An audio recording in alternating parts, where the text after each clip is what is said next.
after that. That happens pretty rapidly in succession. Some of our milestones will take a little bit longer throughout the day. For example, we will have a deorbit burn after that will take about 7.5 minutes and helps get Dragon set up in the right trajectory to splash down in the Gulf off the coast of Florida. So continuing to stand by for claw separation.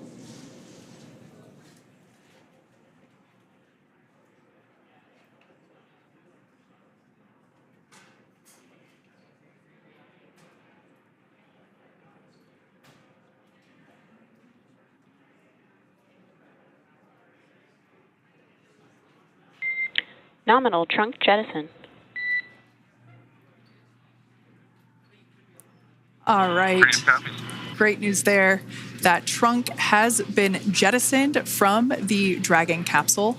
So the claw was separated. That's the mechanism that connects the telemetry and power between the Dragon capsule and the trunk. In order to expose the heat shield underneath Dragon, we had to jettison that trunk, and so we just got confirmation that that has happened. So that is great news. Basically means that telemetry is looking good and that the nitrox system is primed for cabin and suit cooling, and the heat shield, like I said, is now exposed and ready for atmospheric reentry. The trunk served its purpose by gathering energy from the sun through its solar cells and converting that to battery power.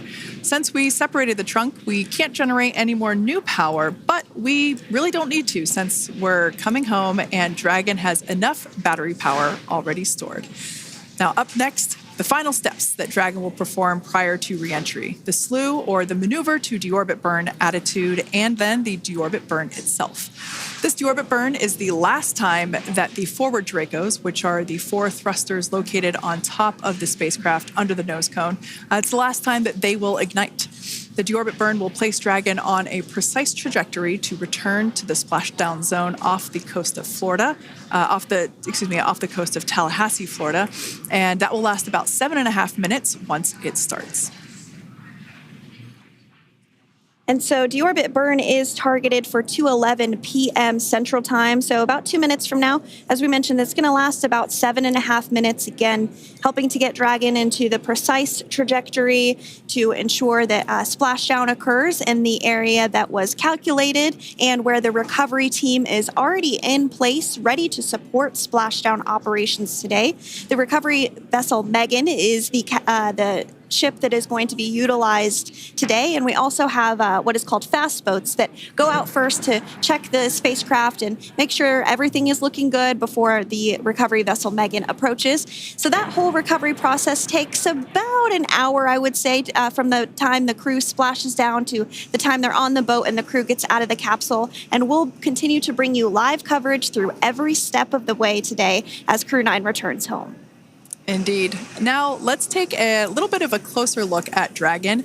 One of the great things about being close to the space station is that we can use space station cameras to look at Dragon. But now that Dragon is on its way home, we don't have those external cameras. So here's an animation of what the capsule looks like. We've got the pressurized section, the capsule on the top, and the trunk or the unpressurized section on the bottom. That's where those solar panels that we manufacture in-house are located, soaking up the energy from the sun and turning it into power for the capsule. At the very top of the capsule is the nose cone. That is where the Dracos, the forward Dracos, are located. That nose cone is currently open, not closed like we saw in that animation. Once we get through the final maneuverings for the re-entry phase, we will close the nose cone capsule just before Dragon begins its atmospheric entry to protect that forward hatch there located along with those forward Dracos. So go ahead. Oh, that's right. I was going to mention that the nose cone does open shortly after launch, and it remains open the entire time that Dragon is docked to the International Space Station. So as an example for this particular spacecraft, Freedom, since September when it docked to the International Space Station, remains open that entire time, and here shortly it will close for the very first time since September. So quick recap of what Dragon has done in recent history here. We basically began preparations for re-entry known as the deorbit sequence. So Dragon released the trunk. As we said before, we separated the claw, we released the trunk. It next will slew to the deorbit burn attitude. Slew basically meaning maneuver, so it will position itself correctly to execute that deorbit burn. We want the heat shield side to be facing forward, or first, if you will. We want that to be the leading edge of the Dragon capsule, as that heat shield is meant to basically be an ablative material for the heat that it will incur. Once we complete that deorbit burn attitude slew, we will initiate the deorbit burn itself. That will last for several minutes, expecting that to be to start here any moment now, actually, and then it will go until about 2:18 p.m. Pacific time or 5:18 p.m. Eastern time. And I did hear confirmation that deorbit burn is underway. As we mentioned, it's about a 7.5-minute burn. So within the last 10 minutes, Dragon has jettisoned its trunk and initiated the deorbit burn just seconds ago. As mentioned earlier, for those operations, NASA and SpaceX closely coordinate with the United States Coast Guard to establish a safety zone to ensure public safety and for the safety of those involved in the recovery operations, as well as the crew on board the returning spacecraft. Multiple notices are issued to the mariners in advance of and during recovery operations, and Coast Guard patrol boats are deployed to discourage boaters from entering the spacecraft, the splashdown zones. So we do want to stress to the public the need to respect this safety zone. Recovering a spacecraft from the water is a hazardous operation, and any other boats interfering increases the risk to not only the astronauts in Dragon, but the teams working to recover them from the water and the safety of those that may come too close. So for the safety of the crew, which you see there on your screen, your safety, we recommend you sit back and watch as we'll continue to bring you the best possible views of our astronauts' homecoming. Yeah, as I mentioned earlier, this deorbit burn is the last time that we will utilize our 4 forward Draco thrusters. Forward basically meaning at the top of the Dragon capsule. Dragon Freedom has not yet entered the Earth's atmosphere. This deorbit burn is what will line the vehicle up and put it on its final trajectory to the landing site right off the coast of Tallahassee, Florida. So basically, it is the last burn that the Dragon spacecraft executes and is what really locks it in for that precise landing. As you can see on your screen right now, Nick, Sunny, Butch, and Alexander are using their screens to keep tabs on the burn duration, the Draco firings, and trajectory details such as entry angle, spacecraft perigee, and how much distance remains until deorbit burn termination.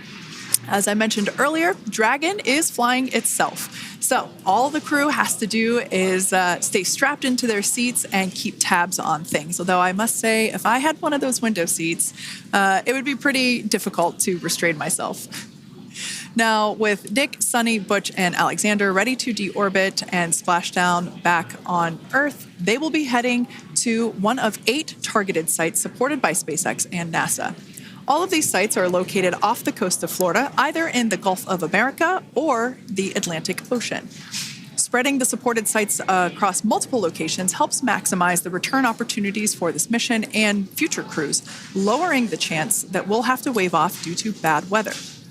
For those of you following along, you'll know that today's splashdown marks our final Dragon recovery on the East Coast.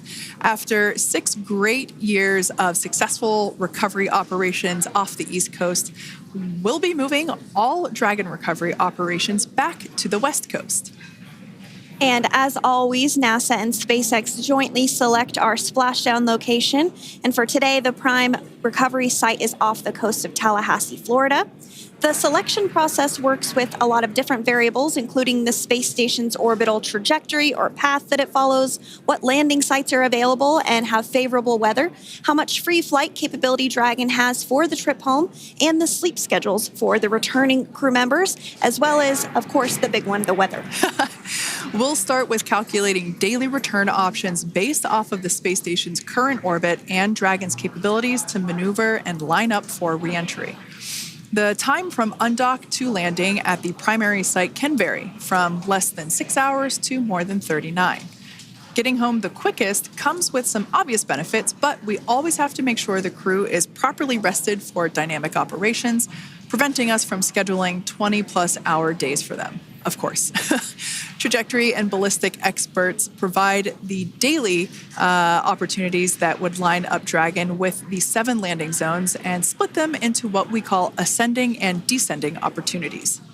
Dragon uses its Draco thrusters after leaving station to execute a series of altitude-lowering maneuvers and to line up with the selected primary site.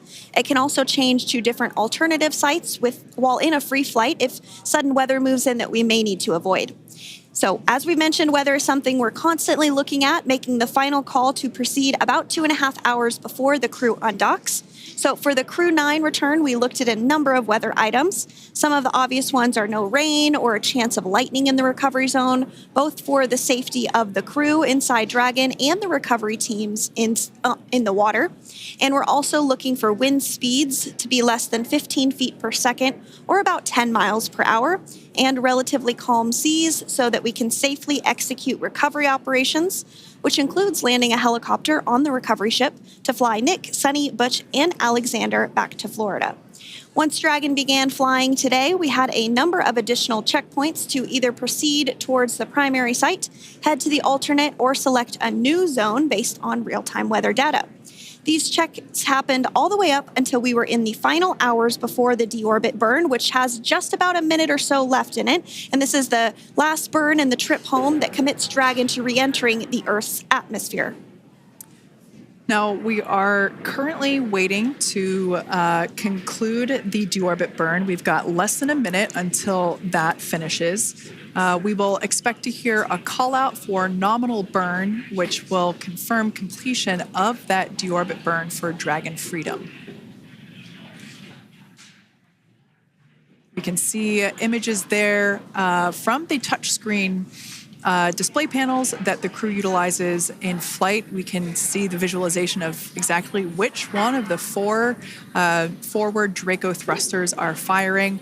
That's why you have kind of like a strobe effect there.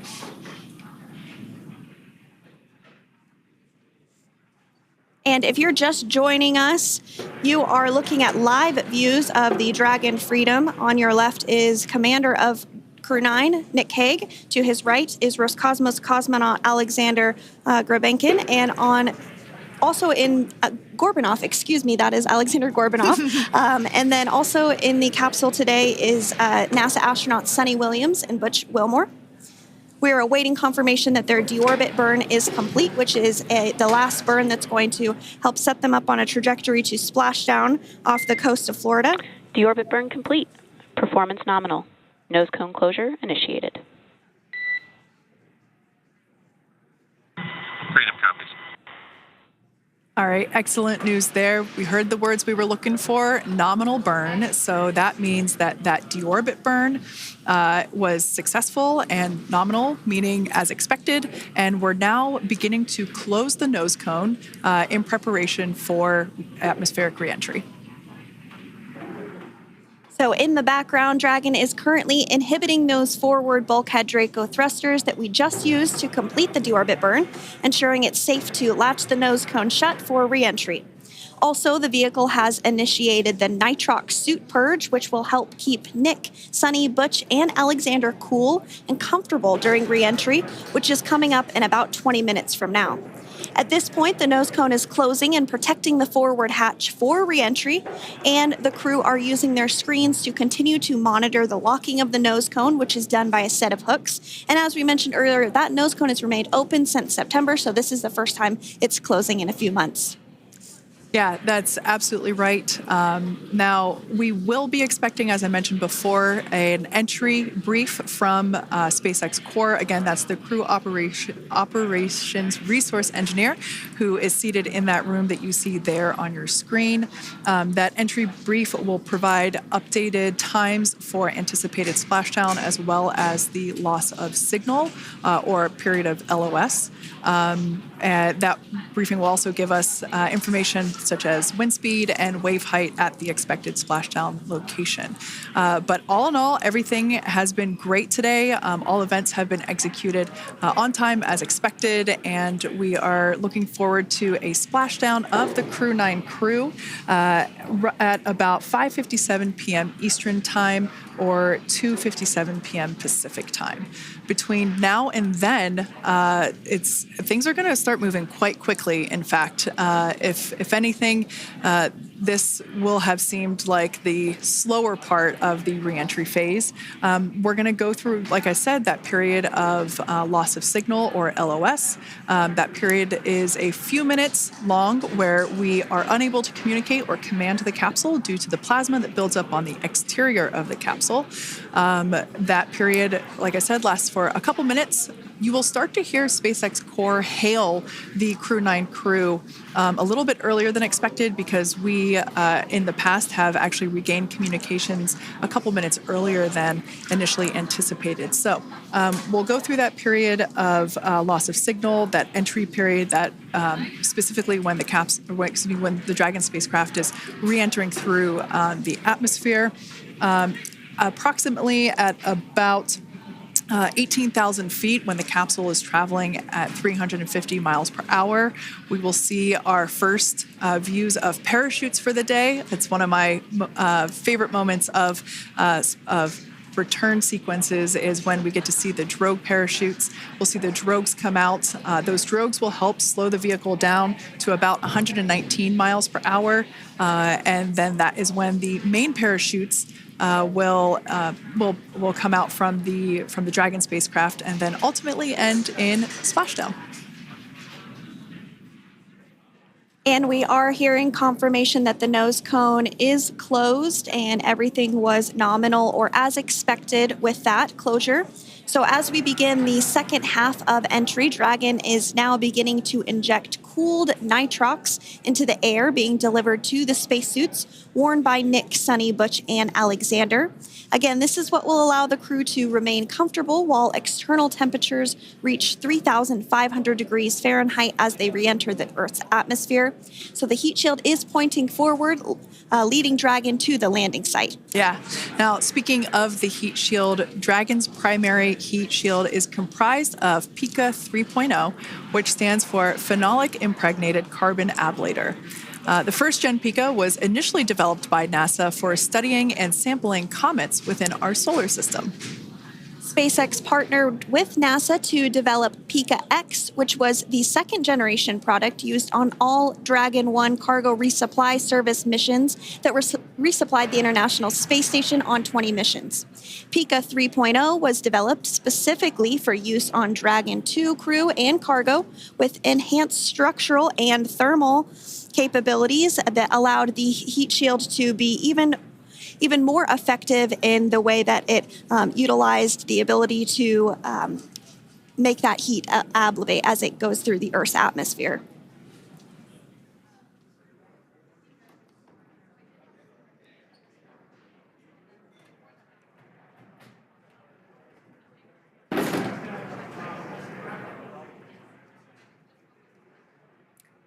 The remainder of Dragon is composed primarily of a SpaceX proprietary ablative material. It's another class of thermal protection which is lighter weight versus PICA and protects the underlying composite structure during reentry to ensure the structural capabilities are maintained. While Dragon will experience temperatures well over 3,000 degrees during peak reentry conditions, the characteristics of the thermal protection system coupled with the environmental control and life support system in the pressurized interior will ensure that Nick, Sunny, Butch, and Alexander stay cool and comfortable during all phases of reentry through splashdown.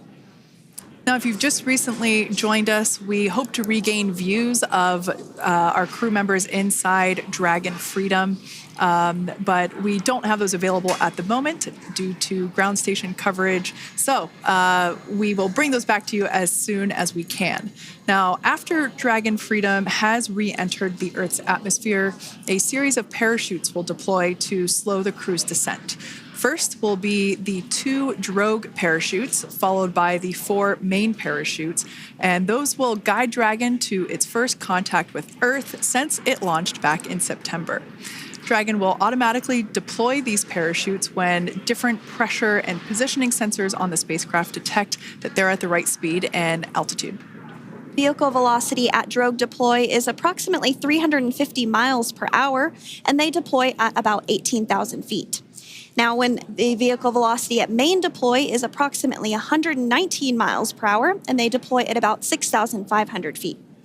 When Dragon splashes down in the water, the vehicle velocity will be about 16 miles per hour, so you can really see how those parachutes help to slow down the crew inside the capsule.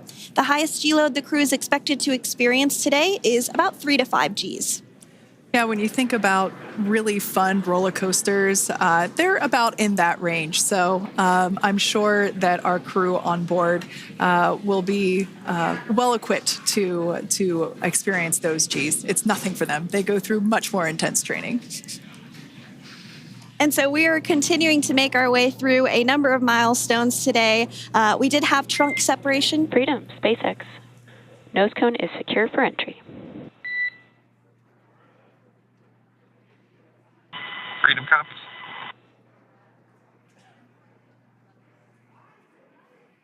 All right, great news there. That tells us that the final physical configuration change for Dragon is complete. We have closed that nose cone. This is the last physical change that Dragon undergoes prior to re-entering the Earth's atmosphere.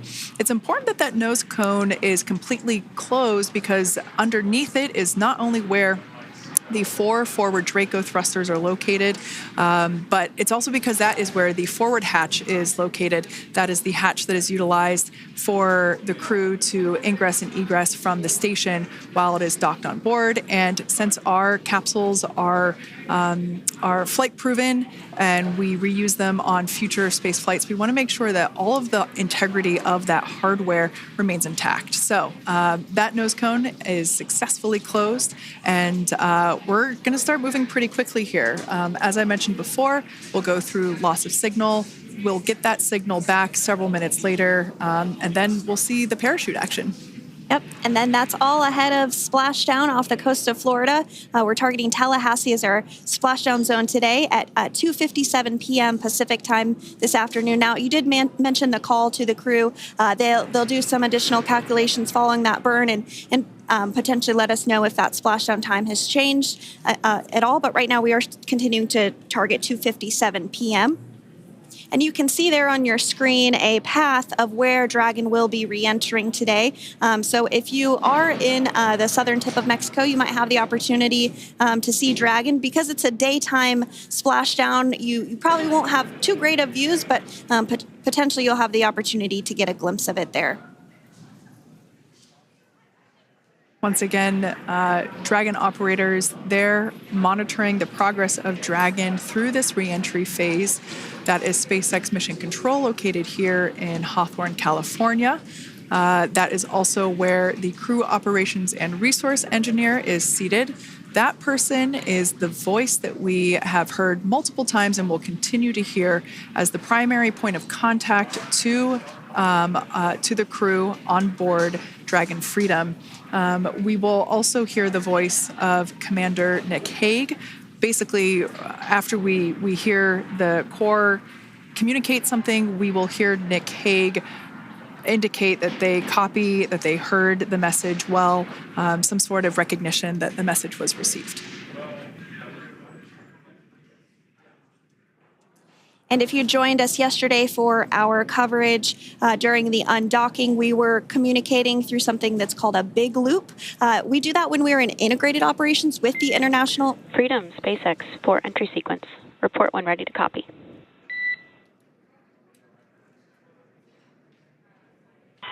Ready to copy. All right, I've got some updated times for you. Our COM blackout start time is 2144. Our COM blackout end time is 2151, and our splashdown time is the same per your displays, 2157.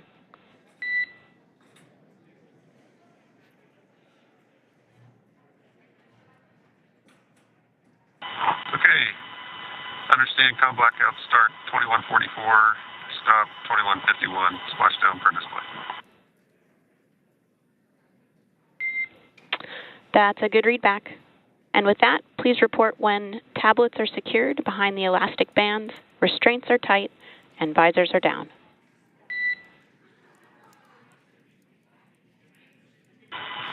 And copy, welcome.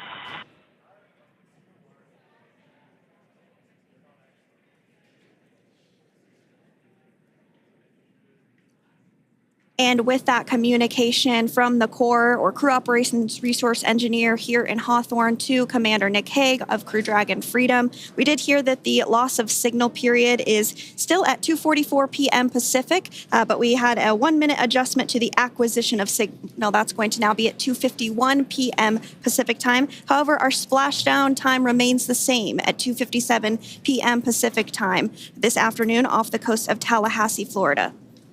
So all good news there as Dragon continues to make its way home with the CREW-9 crew. As we've mentioned before, we are splashing down on the Gulf Coast. We have ability to splash down on either side of Florida, but the location site just outside of Tallahassee, Florida is the site that was selected today due to best recovery conditions. And as Sandra mentioned before, weather is always a watch item, but everything is looking great for that particular recovery location. So I'm sure once we start getting views from the recovery vessel, I have a feeling it's going to be a pretty beautiful afternoon. And we did mention that, of course, this is a daylight splashdown, so we should be getting some great views. We do have a couple of spacecraft called the WB-57, which are high-altitude planes that NASA utilizes during splashdown operations. Those are en route and going to be tracking the capsule as it makes its way through the atmosphere and should be providing some good views for us. Kate and I were just chatting about how we haven't had a daytime splashdown in a little while, so we're looking forward to the views along with you. Yeah. Nighttime views are also great because we can see that capsule streaking through the night sky quite brightly. So like Sandra, you said earlier, daylight will be a little bit less bright, but we will definitely be able to see the SpaceX recovery team operations much clearer. I could also imagine it's probably a little bit easier for the team themselves to do their work in daytime than at nighttime. We'll see them rush in really quickly with a couple of fast boats as they begin the initial safety checks and sweeps of the Dragon capsule, while also retrieving the parachutes from the surface of the ocean. The recovery vessel, the main recovery vessel, will continue to make its way closer to the Dragon capsule. It is stationed a couple miles away from the actual recovery location, the splashdown location, for obvious safety purposes. So it takes a little while for that vessel to make its way over, but once it's closer, we'll have even better views of those recovery operations. And you may be wondering why sometimes we splash down in the daytime versus the nighttime. And believe me, we would all love for these operations to happen during regular daytime working hours. But unfortunately, orbital mechanics just doesn't quite work out that way. So it has to deal with the location of the International Space Station, as well as where the splashdown zone is on Earth and that trajectory, as well as the phasing. So as we mentioned earlier, sometimes we have phasing as short as 6 hours, sometimes in excess of 30 plus hours. It just depends on where the targeted area is that the capsule is going to splash down. So today's phasing has been 17 hours since undocking occurred at 10:05 p.m. Pacific yesterday evening for us here in Hawthorne. Early wee hours for folks on the East Coast and other areas of the United States. Yeah, but regardless of whether it's daytime or nighttime, the SpaceX recovery team has trained and practiced and rehearsed for it all. So regardless of daylight, they are really efficient with those operations. And but like you said, Sandra, it has been a minute since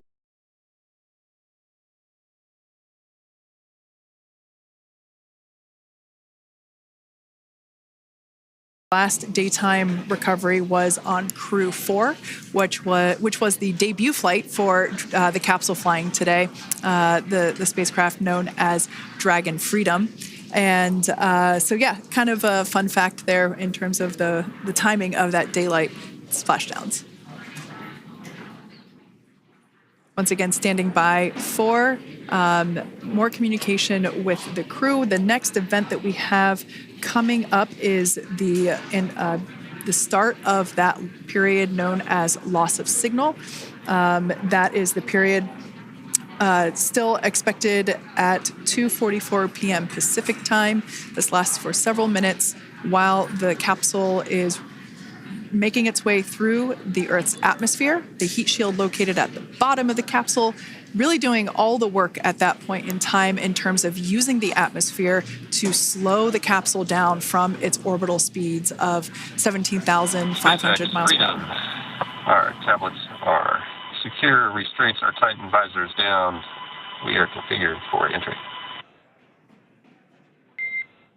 Freedom, I copied. Tablets are secured, restraints are tight, and visors down.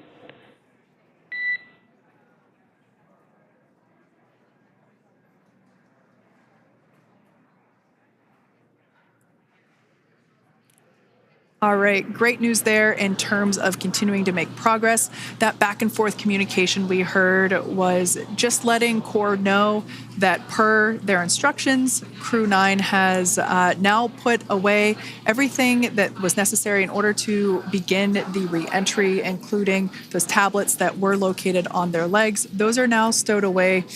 They've tightened that safety harness that we see there, and the visors are now down. So with all that being said, let's take a minute to meet our returning crew. U.S. Space Force Colonel Nick Hague is your CREW-9 commander. He was selected by NASA as an astronaut in 2013. This was his second spaceflight to the International Space Station and third launch overall. He spent 171 days in space with CREW-9 and has a career total of 374 days in space. During his mission, he completed a spacewalk with astronaut Suni Williams. That was his fourth spacewalk, earning him a career total of 25 hours, 56 minutes of spacewalking time. Before CREW-9, Hague previously served as a crew member of Expedition 59 and 60 back in 2019. He flew with Alexei Ovchinin and NASA's Christina Cook. So this is his second time sharing the space station with Ovchinin. The Kansas native is a test pilot and distinguished graduate of the United States Air Force Academy. Nick spent 5 months in Iraq in support of Operation Iraqi Freedom. He voluntarily transferred from the United States Air Force to U.S. Space Force in 2021 and is an active colonel. His wife, Katie, is a retired U.S. Air Force colonel, and they have 2 sons. NASA astronaut Suni Williams is a mission specialist for CREW-9. This was her third visit to the International Space Station. She originally launched aboard Boeing Starliner spacecraft and arrived at the space station on June 6th, followed the second most time in space by a U.S. astronaut. 5 minutes until predicted comm blackout. We'll see you on the other side.